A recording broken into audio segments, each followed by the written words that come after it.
In this series I cover the maximum core population of every single country that exists in Hearts of Iron 4. And today's letter is letter F, and yes, we're gonna cover that disgusting thing as well. Our first country today is Far Eastern Republic, which uses the FER tag. I know a guy who studies there. Far Eastern Republic starts by coring all of these states with a core population of 3.37 million people. If Far Eastern Republic controls these states, they'll be able to form a Siberian state.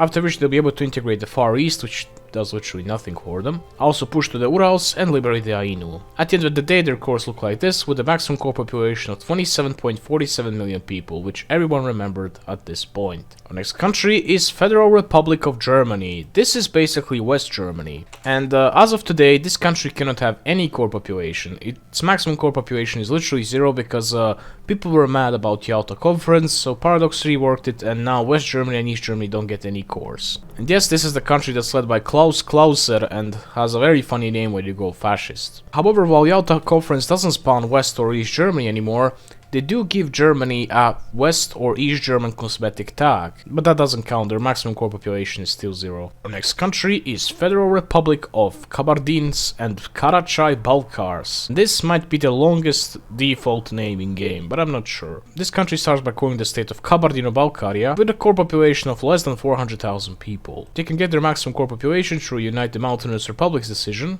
which will give them cores on all of the Northern Caucasus, increasing their core population to 3.75 million people. Our next countries are the Federated States of Micronesia. This irrelevant nation, which has a victory point bigger than Zagreb, has only core population of 100,000 people at the start of the game. However, they can get some more cores. If they manage to conquer New Zealand, Samoa, Tahiti, Guam, Saipan, as well as Hawaii, they'll be able to unite Polynesia. Oh my god, my hands went numb from using the keyboard. Anyway, they would then core all of these states with a maximum core population of 7.25 million people, about 2/3 of which come from Taiwan alone. Our next country is Finland, and this is where I failed at yesterday with a maximum core population of Estonia, and you'll see why. Anyway, to get the maximum possible cores as Finland, you have to first proclaim Nordic unity, and then you enter the maze that is the socialist path of the Finnish focus tree. You have to go towards the red government, and you have to join the Comintern. Here comes the magical focus. Keepers of the Baltic countries. This focus, just like the Nordic focus, sends an ultimatum to all Baltic countries to get annexed by you. Basically Lithuania, Latvia and Estonia.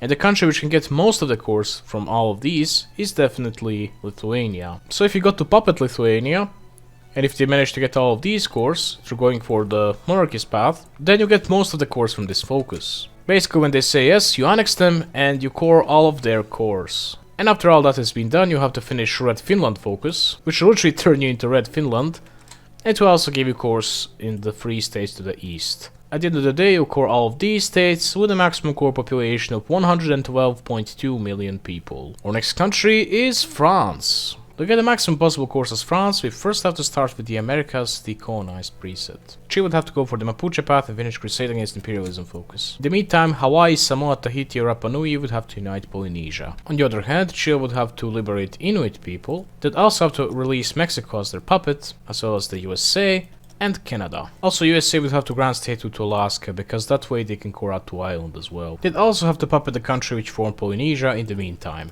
After this, they have to finish Unified by Will focus, which will give them cores on all of their puppets' cores. Brazil will have to end the state of emergency and go for whichever path they want to go for. They have to finish the United States of South America focus. Next up, Germany will have to go monarchist and oppose the H-Man. Through Sea to the Eastern Front, they'll be able to core Memel, and through Dancing for Guarantees, they'll be able to core Northwestern Poland, and also Katowice, don't forget about them. Also, through a new EUIV decision, you'll be able to core this state in Denmark. Also, if Victoria manages to become the leader of German Empire, you'll be able to revive the Holy Roman Empire. Meanwhile, a strange visitor visits Argentina, and after finishing Guerra Lampago focus, Argentina gets to core all of the German cores, which they can conquer. After this, Brazil would have to puppet Argentina, and then release a bunch of countries in the South and Central America as their puppets. Most notably Chile, which already has tons of cores in North America. After this, they simply have to integrate all of these countries to decision, annexing them and coring all of their cores. Meanwhile, Portugal has to integrate Angola and Mozambique through Lusotropicalism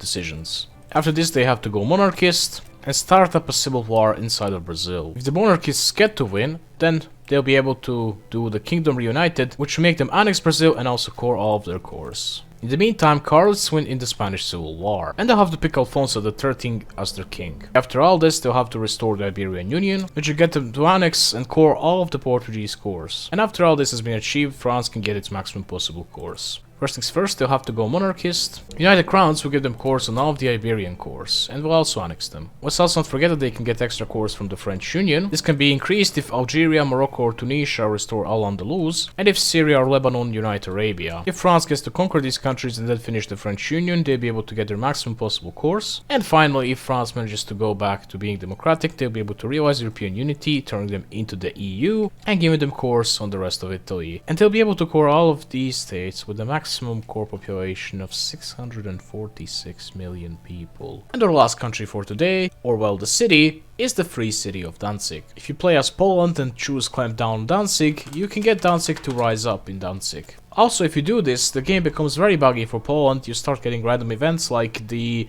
Purchase of Liberia event, and sometimes, and this is very rare, but can be part of a very OP strat, Germany just decides to click some decision, puppeting Danzig and ending up at war with you. Keep in mind that in this phase, Poland has a bit stronger army than Germany, and you can actually defeat Germany as Poland at this point, and I did it once. Danzig starts in the city of Danzig and loses the core on itself. As you can see, it says Koni state, and they can either return this to Poland or release Kashubia there. Or if resistance goes high again, then another Danzig is going to rise up against the previous Danzig. So their maximum core population is 367,000 people. I hope you enjoyed the video, guys. If you did, like, share, subscribe, and see you in the next part where I'm going to cover the letter G.